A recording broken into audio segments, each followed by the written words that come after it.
Welcome to the ATS podcast with me, Will Brown, and John Soulsby, where we break down chunks of health and fitness information into bite sized pieces, remove a bunch of the noise, and just leave what's relevant. Today, we're just getting into it first, as we do, with off topic stuff first. And our favorite, or our off topic today on episode 4 is favorite or top 3 soft drinks and why. Does coffee count? I mean, Because technically, that's position 1, 2, and 3. I was about to say, as long as you don't put Bailey's in it, it counts. Yeah. So the number 1, coffee. Tier Number 1. 3, iced coffee. Yeah. That's fair. I hadn't actually even thought about coffee as a soft drink until you said that. I think I'm I gonna just have to thought so go. now. Yeah. I don't think I would rate Monster of any kind in my top soft drinks. It's just like a mandatory staple at It's not certain even in the points. top 10. No, it's definitely not a favorite. It's just it's just sometimes required because it's the best way to get that much caffeine over the counter. Yeah. I feel like coffee's definitely there. I can't be out here ordering espressos at restaurants and not say coffee's in my top 3. Yeah. Um, Yeah.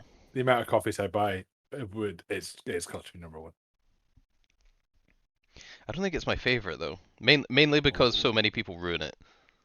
That's fair. It is quite easy to ruin the amount of places you go, and it is just burnt. Yeah, you get carbonated coffee beans. It just tastes like the bottom of a Mm. frying pan. It's great. Um, I think Trick for that is if you're somewhere poor, get cold brew. Can't burn a cold brew. that's very true. Actually, Or if I you hadn't even have, thought of it ain't no cold brew. that. Yeah, Um, I think one of mine. After going to Canada, one of mine's definitely root beer. A&W is fucking legit. yeah. Like, I really enjoy that stuff. It is very divisive, mainly because it Yeah. has camphor in it. I think that's what it's called. But essentially, it smells like medicine. Yes. Yeah, But it does. if you're someone who enjoys something like Jägermeister, you'll probably really like root beer. I think it couldn't be a Scottish-based podcast without Iron Brew in the top 3 somewhere. That's true. I don't really drink that much Iron Brew though. It's not something I go out of my way to get. Ah, Although I do get one every now and then. is probably top 3 for me. Probably 3. It is very good. I can't say I haven't drank a lot of it. Insert usual random pub fact about Scotland being one of the only places where Coke isn't the biggest selling drink. Yeah. And that's because it's Iron Brew. Ugh. But yeah, it's got to be that. So, our actual topic for today is semi-related and probably says a lot about about our thoughts on the topic. So the actual topic is how much water do you need to drink? Given that none of us listed it even close to our top 10 of all soft drinks, we probably should drink more. Hmm. But yeah, But the everything has water in it. that's very true. All of those have water in it. Coffee 100% counts. It's not seawater. It's not like you're what's the word? Overall losing water. No.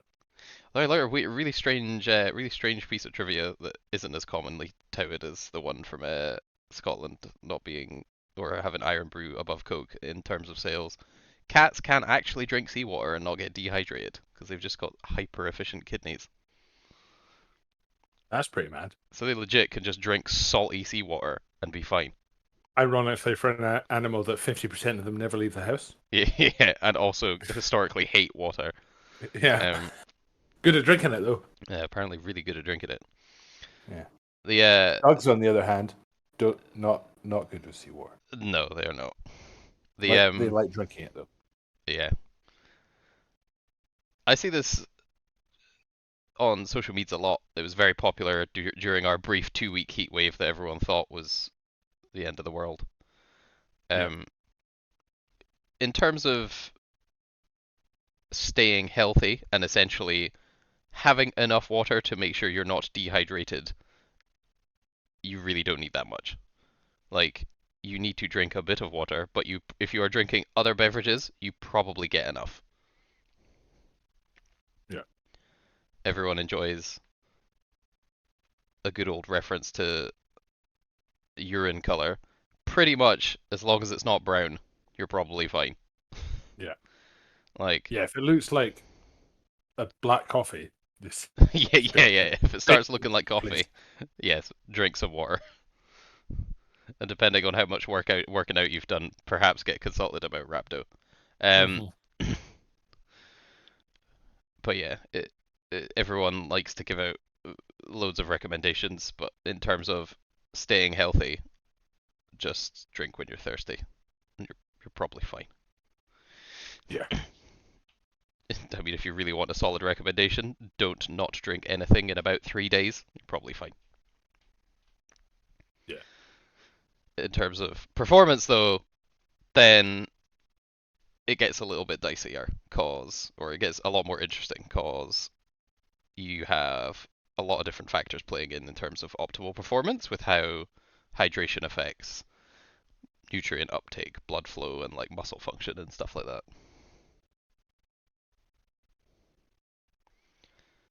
Um, yeah. So I suppose you know a bit more on this than me, but I thought two good areas for it is like we have a lot of powerlifters that be listening to this, and then a lot of other sports people. So, like, what are your thoughts powerlifting wise from how much water you need?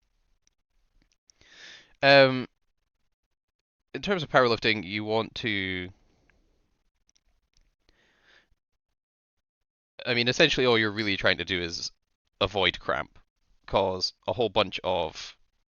Obviously, you use a bunch of muscle contraction stuff for strength work, but realistically, you're not actually doing that much in terms of total amount of work done, Yeah. unless you're in an extremely high volume phase, which in that case you will need more hydration. So, for example, if your workout looks like 5 sets of 15 to, I don't know, 5 sets of 12 to 20, you're going to need a bunch more water than if your workout looks like 3 sets of 5.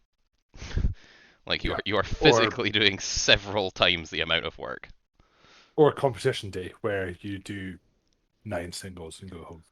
Yeah, again on that you essentially just want to make sure you have adequate. So on the competition side of things, you just want to make sure that if you have cut any weight, that you are rehydrated. And I mean, the best protocol is just to bang like a Dior, like a rehydration salt, just so you know you are adequately potassiumed and sodiumed up. Yeah. I would say as well on competition day, I quite often find a lot of people almost drink far too much water. Oh yeah, you 100%. Like if you're Because just you're bored. chugging, yeah, you're just chugging water and your monster and a protein shake, like you're just gonna be going to the bathroom between every warm up set. Like can't be doing that. Oh yeah. Or like yeah, you have to try and like run off to go pee in between your like first and second bench, and you're like, bruh, bruh, no one wants to be doing that. Yeah, no, that will feel and trying to lift like really heavy weights with a lot of intra-abdominal pressure when you have a full bladder also also does not feel very nice. No. Uh, but yeah, for powerlifting sense, I would just avoid cramp if you're participating in team sports. It's more important to stay regularly hydrated as well as regularly salted. Uh, just because your sport you will probably last, I don't know, most games. Let's say what was Yeah. rugby, 80 minutes, 90 minutes. 80. Football Yeah. also It was nice. Yeah. 60 plus extra time. Like especially if you are active and starting and playing for most of that time, you want to be as much as you can trying to get on fluids at any opportunity, especially before you get thirsty. Because in those scenarios, if you're actually feeling thirsty, it's probably a bit late. Like performance has already been affected by Yeah. that point. You want to try and stay on top of it as you go. Yeah, it always like little sips, like frequently, Yeah, yeah, yeah, yeah. rather than like you get so thirsty you chug half a bottle and then you feel bloated and crap in a way, and you're like, oh well, brilliant. I'm now like not really able to perform. Yeah, don't want any of that. And the in terms of training though, until it gets to like again realistically, unless your training sessions are incredibly dense with volume and just a lot of work to do. Because again, most people are like, my training takes 2 hours. And it's usually because they spend about like 8 minutes gabbing between sets, chatting to their pals. Yeah. Um, if it takes specifically quite long because there's a lot of work, or if it is like last week where it was extremely hot, you can again just take little frequent sips, but you don't need to be chugging like a liter of water to complete a weightlifting workout. Like you could just sip away on some stuff in between sets. Yeah. It's especially a liter of water. From memory, from a sport thing, when you're talking about it, is one thing I've known teams to do is weigh people before and after training, Hmm. and then I think it's like you drink a liter and a half of water for every kilogram lost. Like, so that'll be your sweat that you're losing out.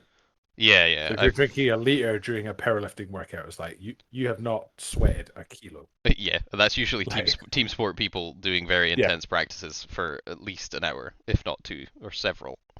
yeah, 100%. And they literally Um, like that's like yeah, that's a very big thing at camp where it's just like before practice on scales, get weight after practice, back on scales, see how much lost, prescribe the yeah, hydration for because you probably have to work out again in the afternoon. yeah, you've got at least like two a day, like two practices in a weight room session or something like that in some camps, and it's just like mental. So yeah, you Yeah, really need to so get they on it. are 100% not okay with you being underhydrated when you get your next entire practice going. Uh, Yeah, and I'd say sport wise, you for if you're talking team sport again, it's more well, not more, absolutely not, but like it's important to make sure you're adequately hydrated before you turn up Definitely. because Oh, it's so definitely. it's so intense that you can't replace what you're losing during practice or game. You can just kind of make sure it doesn't completely fall off the rails. But yeah, I think that pretty much covers it, and we shall see you guys again for episode 6.